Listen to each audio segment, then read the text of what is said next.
Bueno, yo lo que le quería presentar esta tarde era esta experiencia nueva que tenemos en nuestro trabajo privado, en asociación con el doctor Juan Martín Samamé, quien es oftalmólogo y tiene una experiencia previa muy amplia en ecografía general y en ultrasonido Doppler. Y el tema que les quería comentar era nuestra experiencia sobre ecografía de alta resolución en tumores orbitarios. Para iniciar, mencionaré de que la ecografía estandarizada es el estudio ultrasonográfico estándar de la patología ocular y orbitaria. Sin embargo, tiene escasa penetrancia en el vértice orbitario en el modo B, no logra imágenes de alta resolución en la órbita y no proporciona un estudio vascular cuantitativo del mismo. Por eso tuvimos la inquietud desde hace 2 años empezar con una aventura en el uso de los ecógrafos generales, modernos, con sondas lineales, las cuales nos habíamos percatado de que lograban imágenes de alta resolución en la órbita y que podía proporcionarnos estudios vasculares cuantitativos y de esa forma poder resolver esos 3 puntos débiles que tenía la ecografía estandarizada en el estudio de la órbita. Y estas imágenes se logran porque estos ecógrafos modernos tienen un software muy actualizado, muy modernos, y utilizan sondas lineales de alta resolución, que son sondas multifrecuencia, las cuales utilizan frecuencias de 4 a 18, de 4 a 21 megahertz, ¿sí? Logrando o trabajando estas frecuencias en forma simultánea, lo cual hace que logremos imágenes muy buenas desde el segmento anterior hasta el vértice de la órbita. Así logramos imágenes de alta resolución de la órbita y aparte con el Doppler podemos obtener exámenes vasculares cualitativos y cuantitativos, lo cual como oncólogo y cirujano de órbita, pues le he encontrado mucha utilidad en mi trabajo del día a día. Vean este caso, por ejemplo, un meningioma de las vainas del nervio óptico. Aquí tenemos el globo ocular, el nervio óptico, una masa tumoral de aspecto sólido con degeneración quística en su interior, que esta imagen no tiene nada que envidiar en su resolución a esta imagen obtenida del mismo caso de una resonancia magnética nuclear, ¿sí? Inclusive podemos hacer estudios vasculares con el Doppler. Si los tumores tienen vascularización muy débil y el Doppler color no lo puede detectar, pues usamos el Doppler poder y con el Doppler poder podemos evidenciar flujos muy débiles. Otro caso de meningioma de la vaina nervio óptico. Aquí a la izquierda tenemos imágenes en modo B y modo estandarizado, de ecografía estandarizada, con la cual, bueno, con el modo B podemos localizar la lesión y el modo A través de la diferenciación tisular, nos puede dar una orientación acerca de la naturaleza del tumor.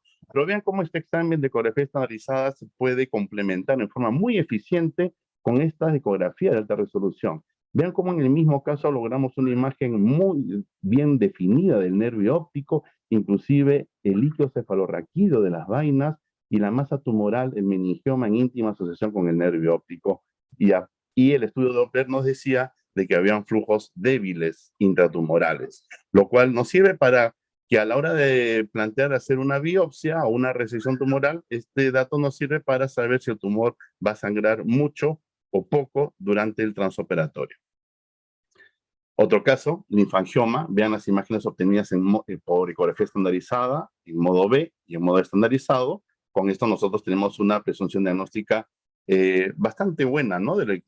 Acerca de la posible patología que tiene el paciente, pero vean cómo se complementa esta ecografía estandarizada con la ecografía de alta resolución, ¿sí? Vean cómo aquí la ecografía de alta resolución nos da imágenes hasta el vértice orbitario y la ecografía Doppler cómo nos muestra la vascularización de los tabiques, ¿sí? Que separan estos espacios quísticos, con lo cual tenemos una mayor data para lograr mejores diagnósticos.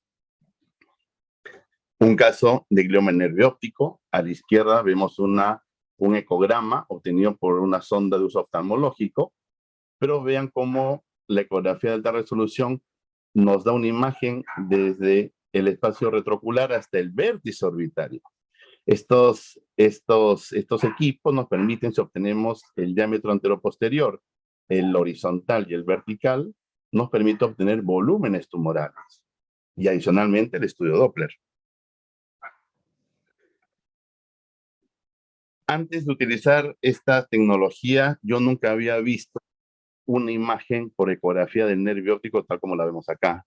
Vean cómo se dibuja el parénquima del nervio óptico, las vainas y estas dos líneas negras que son el signo de las rieles del ferrocarril, que es el líquido cefalorraquídeo, ¿no es cierto? Entonces yo creo que esta tecnología nos abre una ventana al estudio diagnóstico de la órbita que complementa eficientemente a la ecografía estandarizada y a la resonancia y a la tomografía computarizada.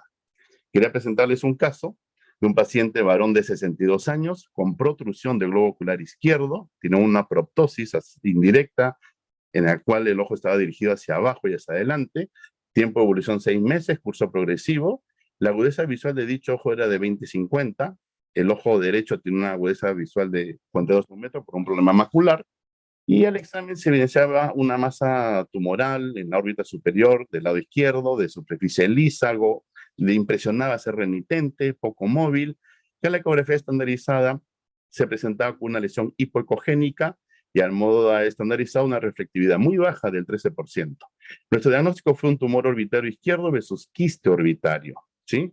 Y solicitamos una resonancia magnética nuclear con contraste, la cual fue informada de la siguiente manera por un radiólogo con mucha experiencia. Hablaba de una formación expansiva de aspecto varicoso que desplaza contenido orbitario hacia abajo y desplaza hacia arriba el piso anterior de la base del cráneo. Capta levemente sustancia de contraste en forma heterogénea y que podría corresponder a una vena oftálmica superior varicosa, un quiste atípico, un mucosele u otro. Al leer este informe quedamos con muchas dudas, porque ¿cómo podíamos tener una lesión que capte contraste en forma heterogénea, ¿sí? Una captación leve, y podemos hablar de un mucosele o un quiste atípico? Entonces, hicimos una ecografía, la ecografía estandarizada, recordemos que nos evidenciaba que había una lesión hipoecogénica de muy baja reflectividad, 13%, y estamos con muchas dudas si realmente se trataba de un mucosele o de una lesión tumoral sólida, pero no estaba muy claro por resonancia realmente cuál era la naturaleza del tumor. Así que decidimos hacer la ecografía Doppler, y aquí vemos en el cuadro inferior de la derecha, que el examen Doppler nos evidenciaba que habían flujos débiles y escasos dentro de la lesión. Esta línea verde representa la caja del Doppler, que es la zona en la cual el Doppler va a escanear y va a detectar vascularización. Y estos dos puntos rojos nos hablan de vasos sanguíneos, ¿sí? De vasos sanguíneos, y los flujos serán bastante débiles. Entonces, con el examen Doppler nos quedó muchísimo más claro de que esta lesión tenía vascularización.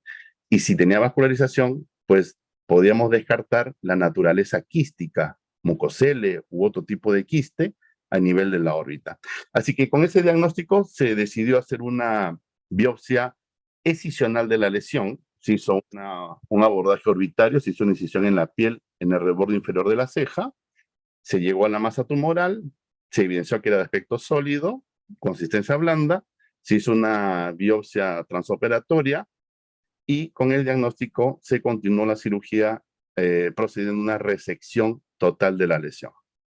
Y el resultado fue un mucosele. Entonces, la conclusión de esta presentación es que la ecografía de alta resolución complementa a la ecografía estandarizada, logrando en conjunto la mejor herramienta de evaluación ultrasonográfica ocular y orbitaria para la toma de decisiones oportunas, mejores decisiones terapéuticas y una mejor planificación quirúrgica siempre asociada a la tomografía y a la resonancia magnética nuclear. Muchas gracias. Muchas gracias, Solón, excelente. Thank you very much, Dr. Solon. This was an excellent presentation. And then now... Muchas gracias, excelente presentación. Y ahora deseo presentar al doctor, le pido disculpas por la pronunciación, doctor Gerardo. Es oftalmólogo, jefe del departamento de órbita en el hospital Nuestra Señora de la Paz, in the Universidad Nacional Autónoma of Mexico and en la Universidad de México, training in y tiene entrenamiento en oncología ocular en el Centro de Cáncer de Nueva York. we will be happy to listen his presentation. Y bueno, escucharemos su presentación. Perfecto. Bueno, muchas gracias por la invitación. Es un honor para mí estar otra vez con ustedes aquí en este webinar de tumores orbitarios y palpebrales. Y yo voy a presentar dos casos cortos de tumores orbitarios que me parecieron muy interesantes. Y para empezar, bueno, quiero hablar de este caso.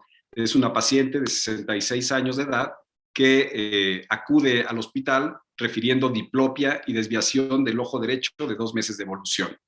Entonces, con ella, al interrogatorio, pues realmente no tiene ninguna historia importante de patología. Es hipertensa de 15 años, tratada con losartán, tuvo neumonía por COVID en el 2019, y lo que aquí vemos es una fotografía clínica de la paciente, cómo llegó la paciente, y lo que llama mucho la atención, pues es el ojo derecho, que se ve pues una ptosis, pero también, si somos observadores, podemos ver una hipertropia de ese ojo.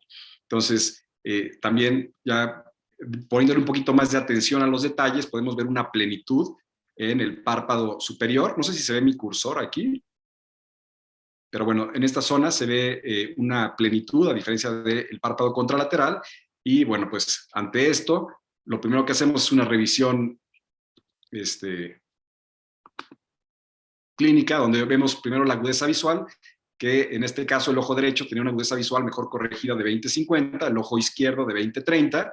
Tomamos la presión intraocular, que en el ojo derecho estaba elevada en 28 milímetros de mercurio contra 15 del ojo izquierdo, y una exoftalmometría, donde resultó que había una diferencia significativa, el ojo derecho en 20 milímetros contra el ojo izquierdo que estaba en 16 milímetros, con una base de 113.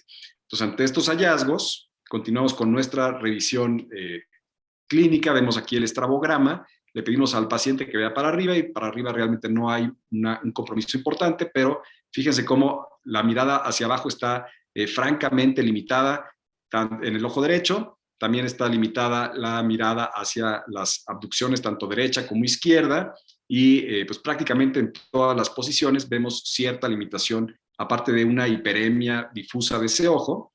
Entonces, continuando con el examen general, en el cuello podemos detectar pues unas adenomegalias del lado derecho, que es del lado donde tiene pues el problema ocular, cervical de 4 por 6 centímetros aproximadamente, y al interrogatorio dirigido, preguntando si no siente alguna otra bolita en algún otro sitio del cuerpo, pues nos habla de que probablemente en el área inguinal derecha también ha notado algún aumento de volumen.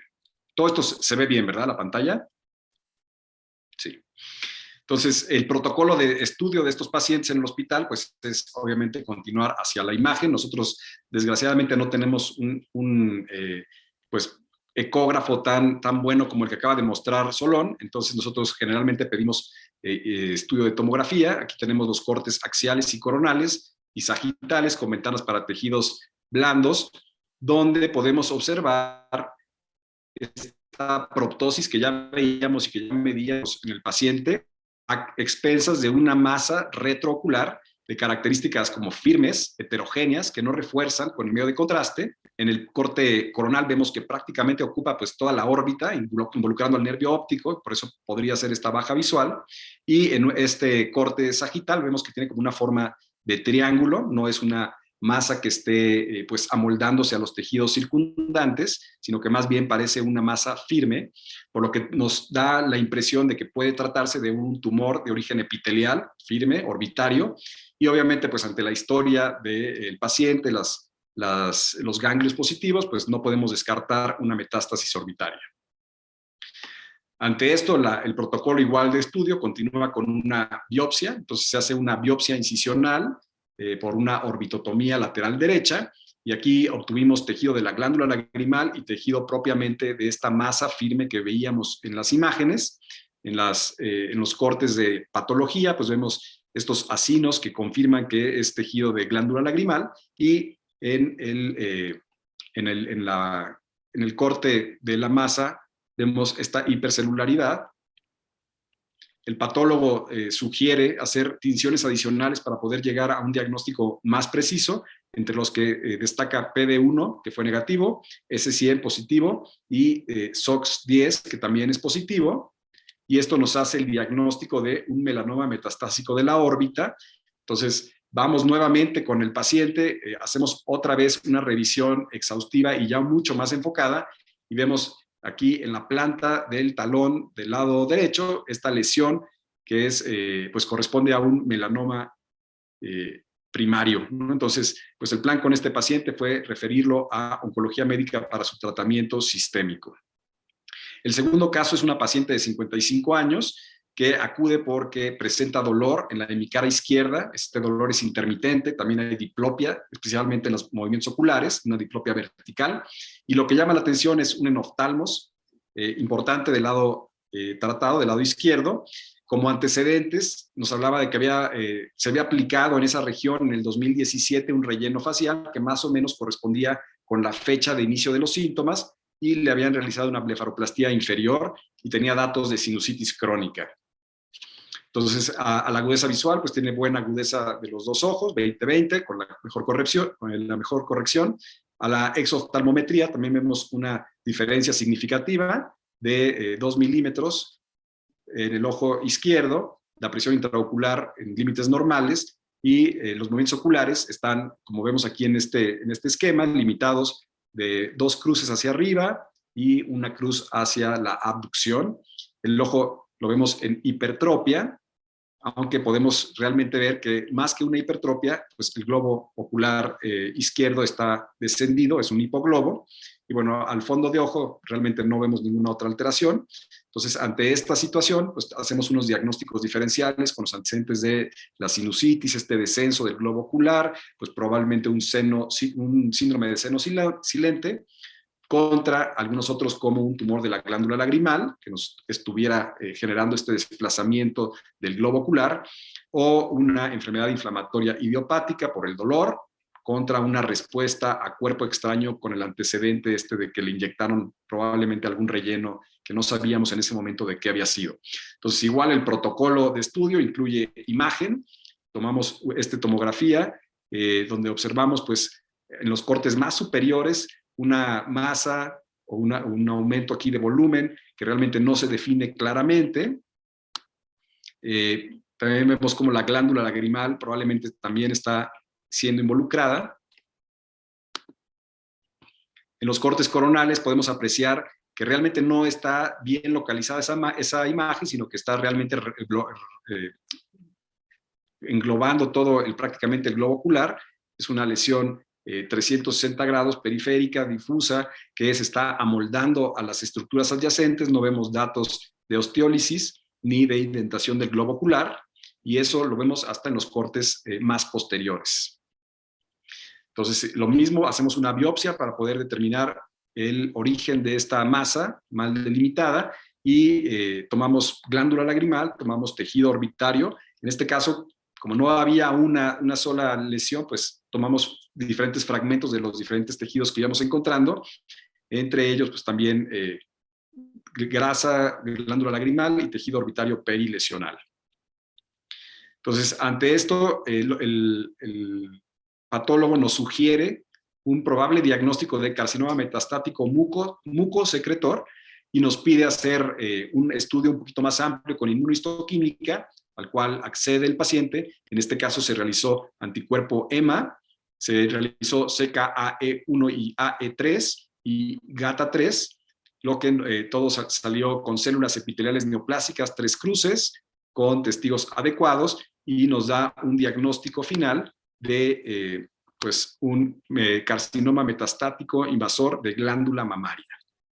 Esta paciente igual posteriormente se revisó la glándula mamaria y se encontró una masa pequeña que fue pues también biopsiada ya por el equipo de oncología médica, y se confirmó el diagnóstico dándose tratamiento sistémico. Esta paciente continúa todavía en vigilancia en el departamento, sin embargo, pues su pronóstico no es muy adecuado. Entonces, nada, básicamente quiero hablar un poquito de estos tumores metastáticos, que son implantes realmente tumorales, de tumores primarios que se originan en otro sitio.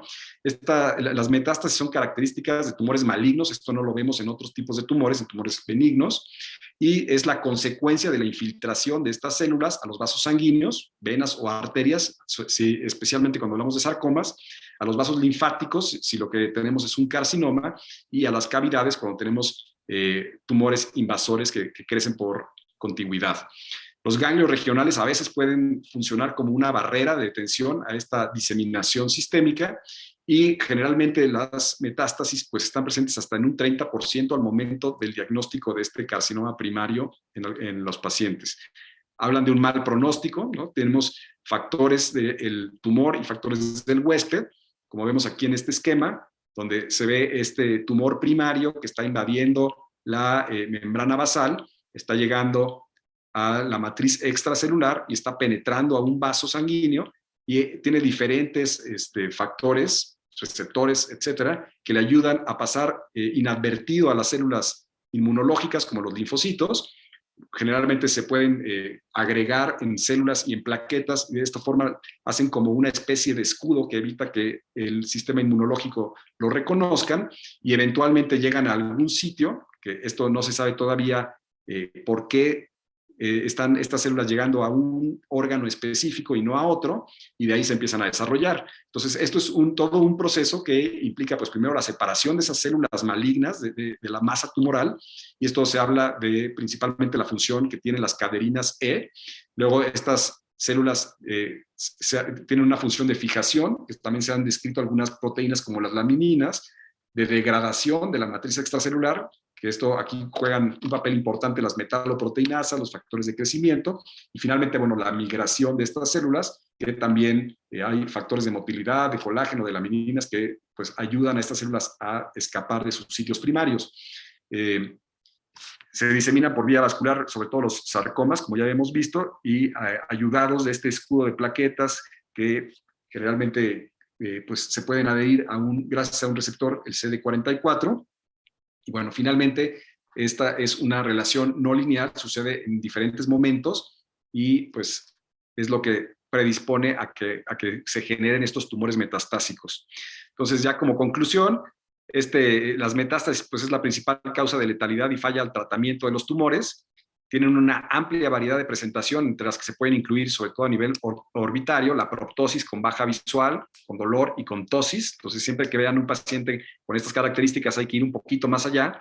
Las imágenes, como vimos, generalmente suelen ser inespecíficas, pueden ser tumores extraconales con reforzamiento y osteólisis, aunque, como vimos en el último caso, pues realmente nada más había una masa que estaba rodeando al globo ocular.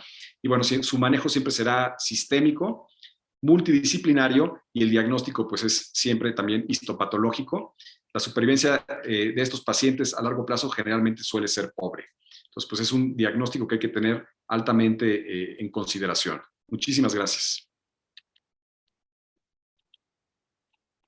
Excelente, Gerardo. La verdad es que excelente presentación, al igual que la de Solón. Y bueno, ahora tenemos el gusto de ahora escuchar la plática de mi gran amigo Martín Devoto. Martín es médico oftalmólogo y cirujano oculoplástico, y se especializó en párpados, vías lagrimales y órbita en la Universidad de Cincinnati. Tiene más de 20 publicaciones, creo que mucho más, en revistas internacionales, y además es uno de los autores de las guías de estudio de la American Academy of Ophthalmology para los residentes en Estados Unidos. Así que, Martín, bienvenido a este gran curso, y aquí te escuchamos.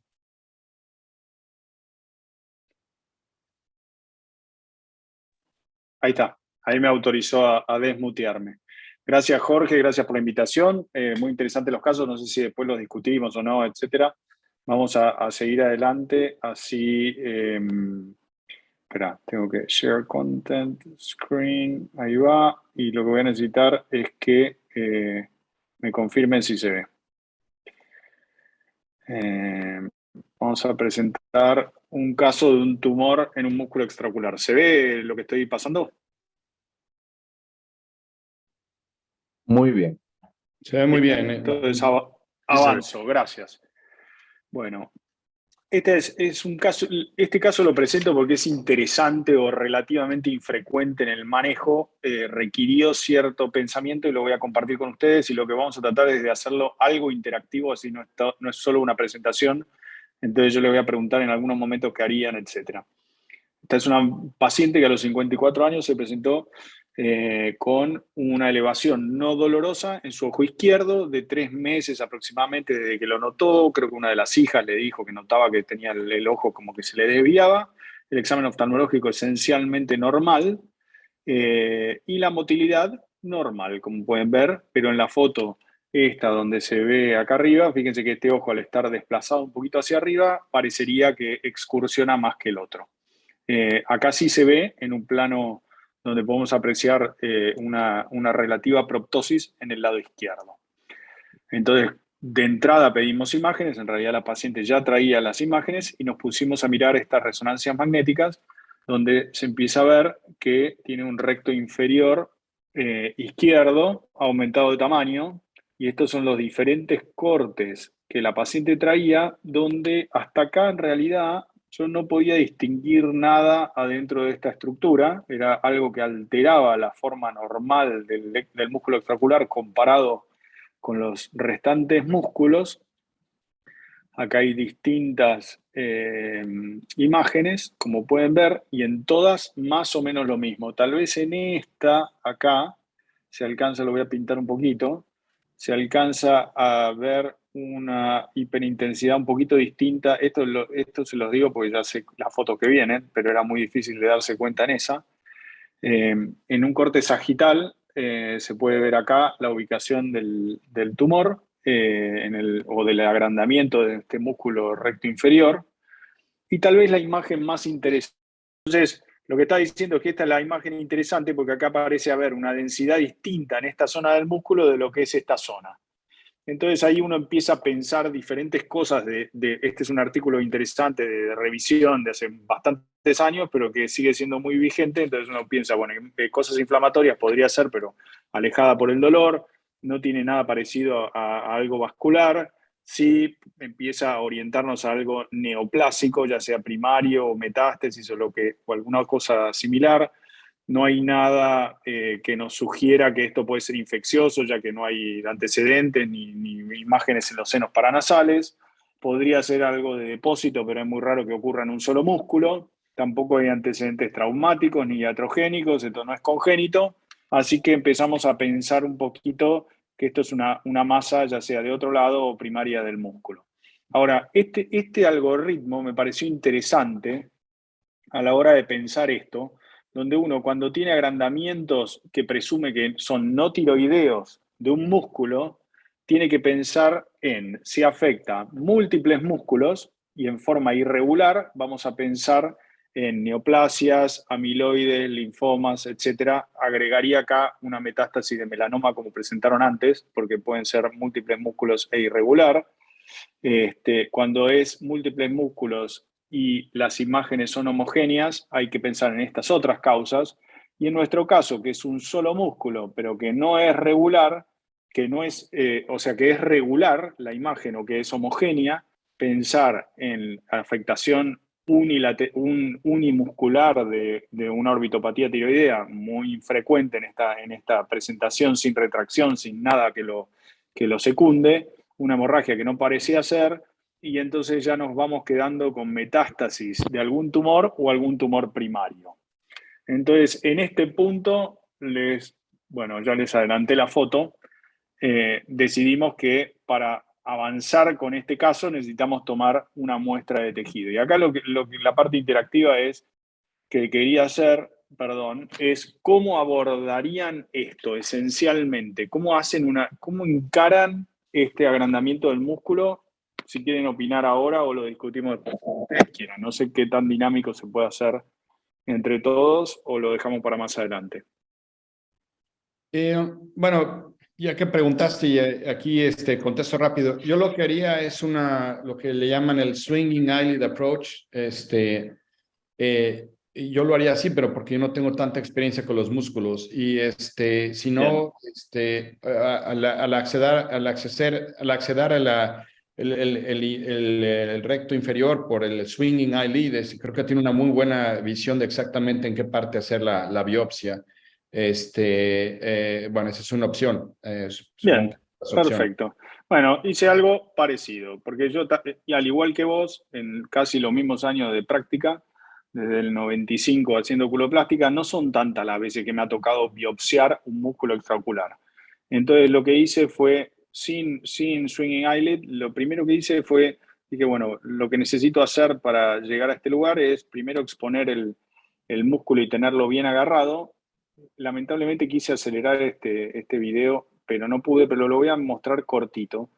Esta parte es un poquito aburrida, pero lo que hice fue pasar una sutura, como hacen los cirujanos de estrabismo, para traccionar el ojo hacia arriba con la idea de acercar esta masa y poder llegar por una incisión más cercana al fornix. Entonces, disculpen que esto lo tendría que haber avanzado y editado, pero vale la pena lo que miramos ahora.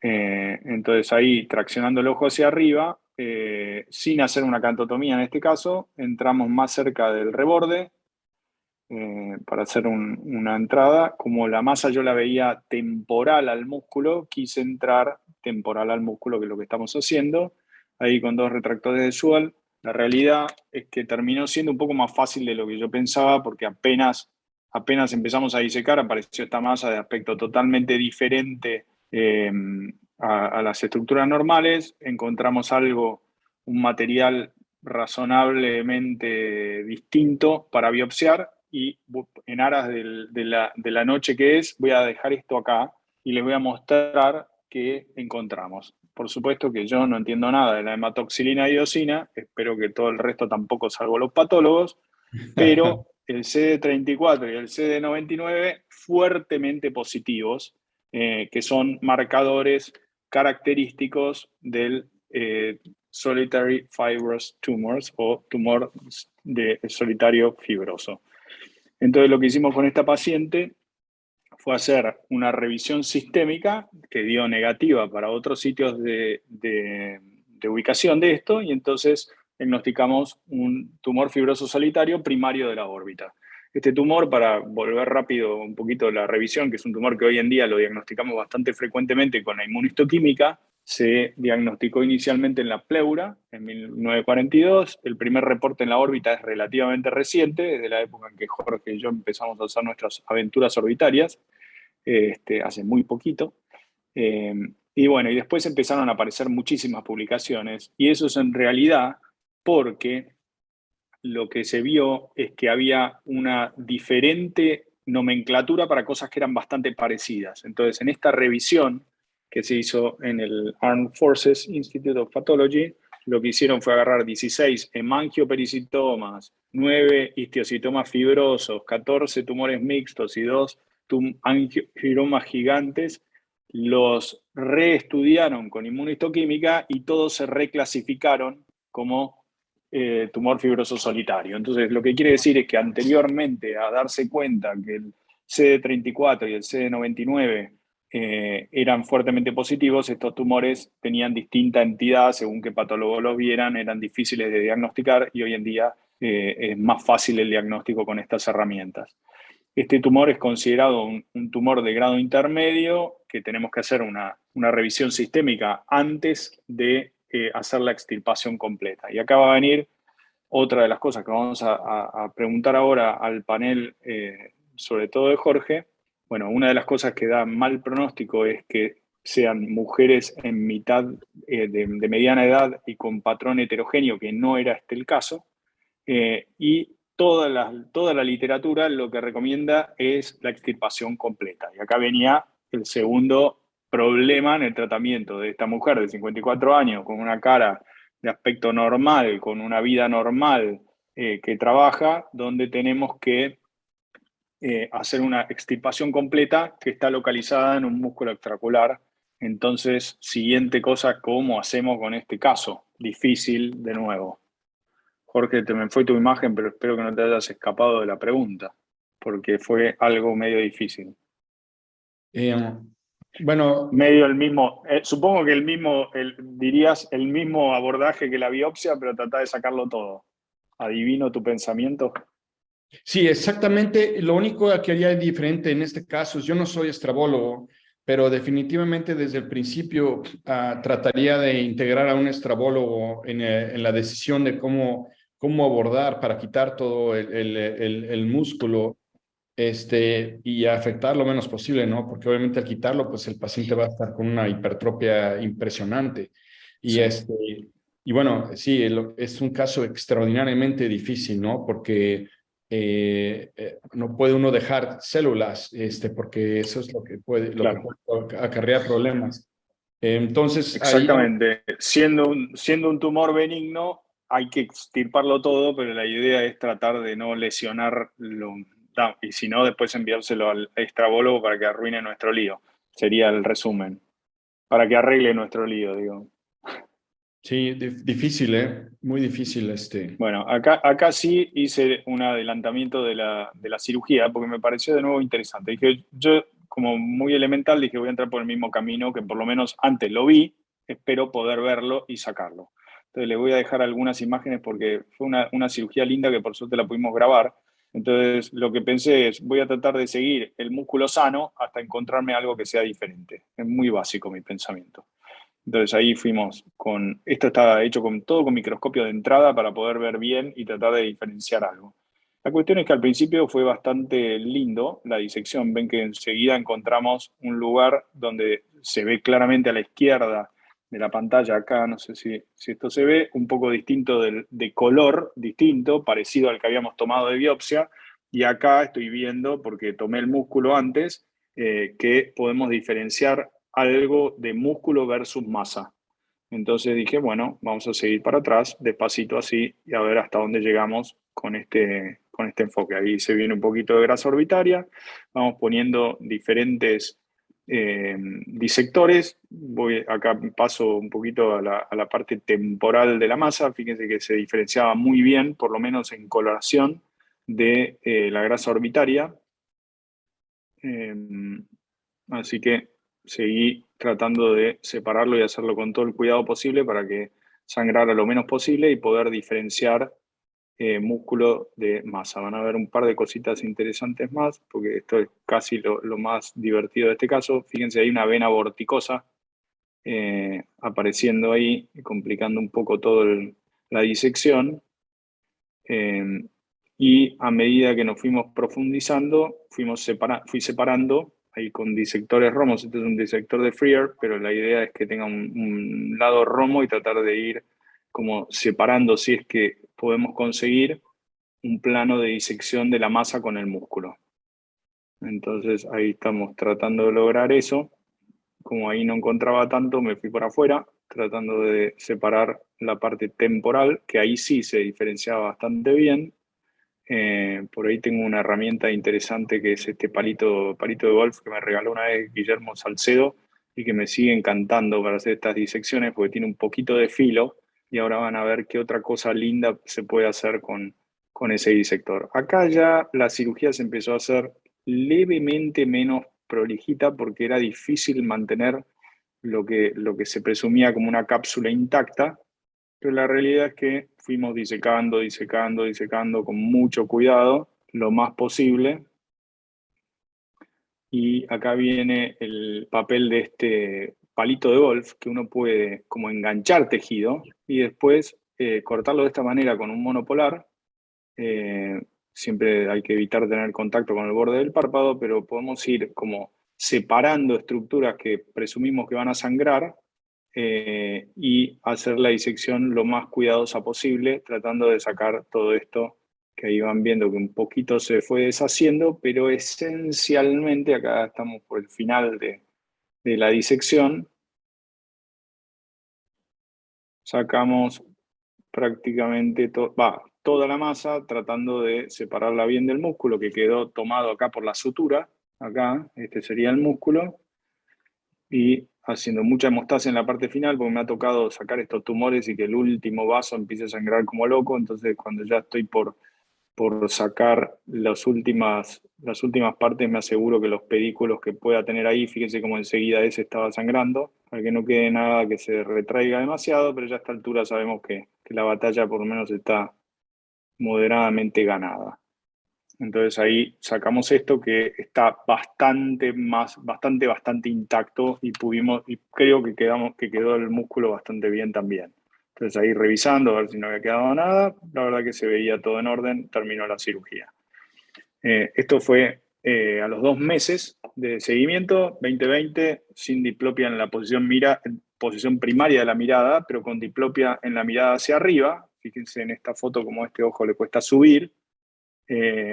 La proptosis se mejoró y acá tenemos las primeras imágenes de control que se ve que básicamente hemos sacado prácticamente todo el tumor, no se ve nada, acá hay algunas zonas de hiperintensidad que probablemente correspondan a edema residual porque son solo 2 meses, otras de los cortes que se ve bastante bien, y acá está 2 años después, sigue con 2020 sin diplopia, sigue con diplopia en la mirada hacia arriba, fíjense que sigue sin elevar bien, pero no tiene diplopia en la posición primaria de la mirada. Estas son las imágenes a los 2 años que ya se fue el edema y afortunadamente logramos quitar el tumor en forma completa. Hasta ahora no hemos tenido recidivas. Acá hay otras imágenes más que muestran la extirpación completa y llevamos 4 años de seguimiento. Las imágenes de los 4 años no las puse porque son iguales a los anteriores. Sigue con diplopia en posición de la mirada hacia arriba, pero me pareció interesante el caso para traer y compartir un poco por la técnica quirúrgica, porque yo la realidad es que medio que me las tuve que arreglar solo y tuve que arreglarme solo con este caso porque no sabía cómo. Estoy tratando de sacarla. Stop share. Ahí va. No sabía muy bien cómo abordarlo. Se me ocurrió. Creo que tuve suerte porque salió bien. Quería compartir esto que me resultó por si alguna vez les pasa algo parecido. Extraordinario caso. Luego en la sección de preguntas lo continuamos discutiendo, pero aprendí mucho ahí, Martín. Dr. Demirci? Yes. Now, Martin, this was a great case. And Martín, ha sido un excelente caso y podemos conversar acerca de nuestra experiencia. Hemos visto casos similares y que han sido más o menos al mismo tiempo de lo que usted ha presentado. Yo quisiera presentar al doctor Ricardo.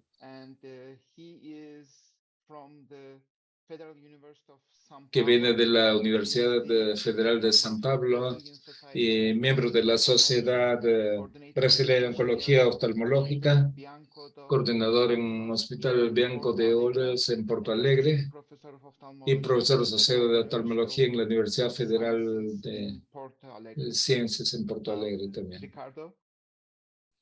Ok, now it's your turn, Dr. Ricardo. Okay, thank you very much, Dr. Demirci. Yo voy a hablar en español. Yo voy a presentar un caso de tumor orbitario muy curioso. Este caso es de un hombre de 68 años que se presentó en el servicio en el enero de 2015 con una lesión nodular en el párpado inferior izquierdo, en la parte temporal, y él notó este nódulo en 2014. Este nódulo era de crecimiento muy lento y progresivo. Tenía como antecedentes, refería un trauma en la región órbito-palpebral izquierda 30 años antes, en el 1989, que resultó en la pérdida de la visión del ojo izquierdo. En este trauma, él fue internado para una reparación de fracturas orbitarias y para una derivación ventrículo-peritoneal. Tenía como una hipertensión arterial sistémica, La visión del ojo derecho 20/20, ojo izquierdo no light perception. Y el ojo izquierdo estaba in fetisis, tenía un plexo desvio y tenía una lesión, un nódulo endurecido, ¿no? De más o menos 25 milímetros, firmemente adherido en el rebordo inferior y lateral de la órbita. Entonces, este es el paciente con este nódulo grande en el párpado inferior, la motilidad normal,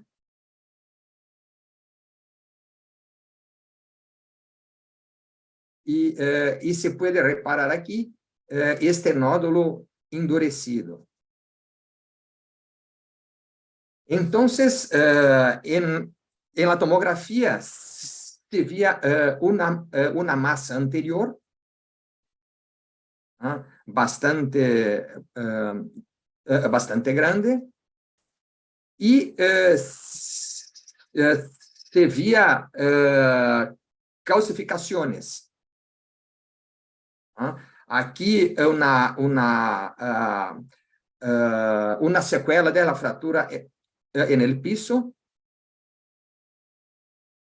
y nuevamente calcificaciones un poco más posterior, también la misma cosa, y más posterior aún tenemos como si fuera una osteólisis con calcificación. Un poco más detrás. Y en los cortes axiales se notaba esta secuela de fractura del malar,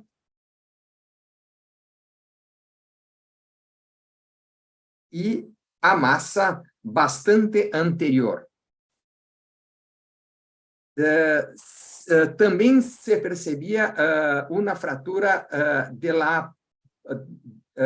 la pared lateral de la órbita, y la fisura orbitaria izquierda un poco agrandada.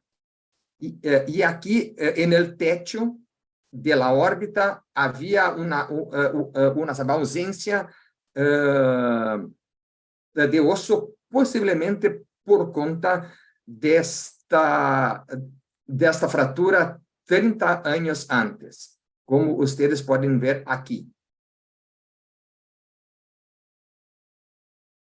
Un poco más arriba no tenía nada muy diferente.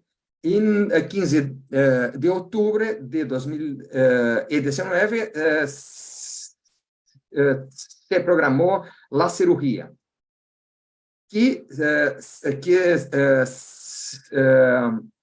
aconteció en el noviembre de 2019, y se hizo una biopsia excisional. Era una masa dura, endurecida, de una disección muy difícil de hacer de los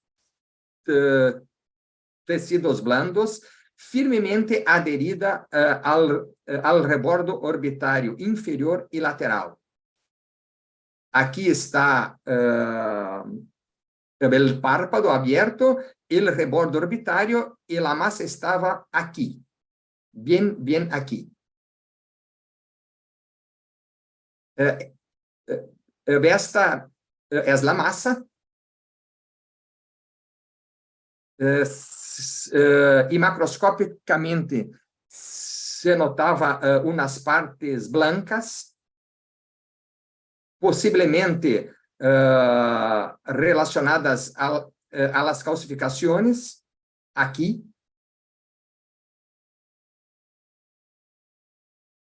Y el anatomopatológico fue compatible con meningioma grado 1.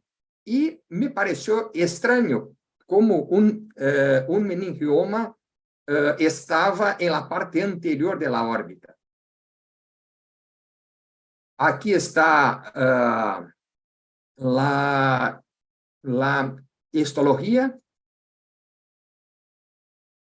y la inmunohistoquímica también confirmó con el CD99, MIC2 positivo, EMA positivo, KI67 positivo y receptor de progesterona positivo. Y confirmó meningioma grado 1.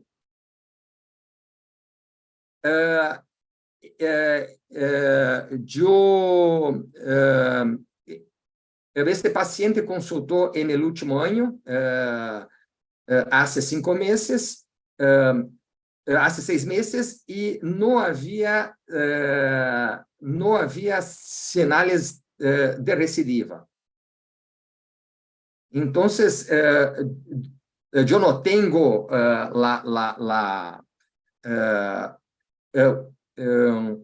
una revisión preparada, pero es un caso poco común de se ver un meningioma en la parte anterior de la órbita, secundaria posiblemente a este trauma orbitario en el pasado, que se manifestó casi 30 años después.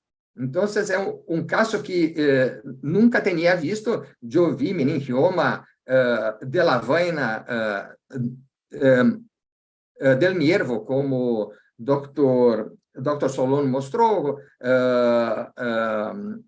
de la asa mayor, de la asa menor, pero nunca había visto un caso de meningioma de órbita secundaria, posiblemente por una migración de tecido meningio a partir del trauma que ocurrió 30 años antes. Si algún discutidor tiene una opinión, una pregunta, un comentario. Lo primero, bueno, que yo creo que siempre cuando vemos las imágenes, las que presentaste, las que presentó Martín, las que presentó Gerardo, lo que presenta Solón, al final del día hay un cirujano aquí en Estados Unidos que me enseñó esta frase y creo que la deberíamos usar siempre todos. La voy a decir en inglés, pero es tumors are rumors and tissues are issues. No importa cómo se vea un tumor en una imagen y que si puede ser esto y puede ser el otro, nos da ciertas ideas. Pero como podemos ver en los casos de hoy, y seguro todos los que nos dedicamos a esto, hemos estado erróneos con lo que habíamos pensado. O era benigno, pensamos que era benigno y fue maligno, pensamos que era maligno y fue benigno, o pensamos que era cierta cosa y fue diferente. Y como vemos en lo que presentaron de los tumores fibrosos, que antes se llamaban hemangiopericitomas, etcétera, al final del día los patólogos nos van a dar el diagnóstico y en base a eso ya podemos tomar decisión. Como este caso que acabas de presentar, o sea, yo no lo tenía en mi diagnóstico diferencial hasta que bueno, nos diste el diagnóstico. Entonces, yo creo que es algo sobre todo para los que están, los jóvenes, bueno, yo esto lo sigo aplicando, y decirle a los pacientes que hasta que no tengamos el resultado de patología, no podemos tener toda la información al respecto de qué podría ser. Entonces, eso sería ahora sí que mi resumen de las discusiones. Ricardo, did they ever look at for the like the neuroma? Buscaron neuromas. A veces después de este tipo de traumatismos pueden ustedes ver múltiples neuromas en el párpado. Hemos tenido algunos casos nosotros. Estos tumores neurales que pueden a veces pasarse, pero el diagnóstico histopatológico es el que manda. Ustedes ven neuroma, schwannoma o este tipo de cosas y esto se encuentra en la patología. Sí. En la macroscopía, después de hacer el diagnóstico, la masa tenía el aspecto de meningioma, eso macroscópicamente hablando, después de haber extirpado la masa. Muy difícil de disecar, de separar de los tejidos blandos. Y fue una sorpresa para mí.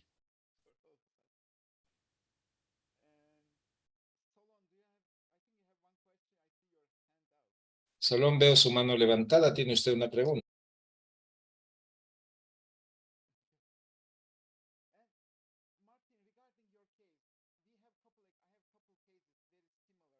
Con respecto a su experiencia, yo tengo un par de casos similares, Martín.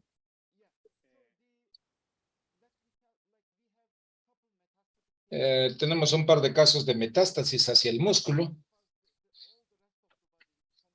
y donde después hubo un buen control y el músculo estaba dirigido hacia afuera. Y en esos casos son fascinantes con estos tumores fibrosos. Entonces hay dos puntos que hicimos. Uno, ver la biopsia del músculo. Usted disecó la fibra en paralelo al músculo, tomando toda la altura del músculo y yendo en paralelo allí. Esto realmente no afecta el compromiso del músculo y puede compensar el estado del músculo. Y para la excisión completa, esto es lo que estamos haciendo ahora. Estamos sacando por completo el músculo y el tumor al mismo tiempo, ya que muchos de estos casos, todo es una masa. Usted ha tenido mucha suerte y su disección fue hermosa. Sí, he tenido suerte, dice el doctor. Entonces cortamos el músculo y nuestros cirujanos de estrabismo vienen y hacen la transposición del músculo directamente hacia esta área. Entonces, si esta es lateral, se transpone el muslo del recto superior e inferior al mismo tiempo. Y tengo ya unos 3 o 4 casos y con diferentes combinaciones puede modificar esto. Después de un tiempo, ustedes ven la primera diplopia en estos casos reales y esto puede presentarse en 30-40% y esto es variable. Estoy de acuerdo.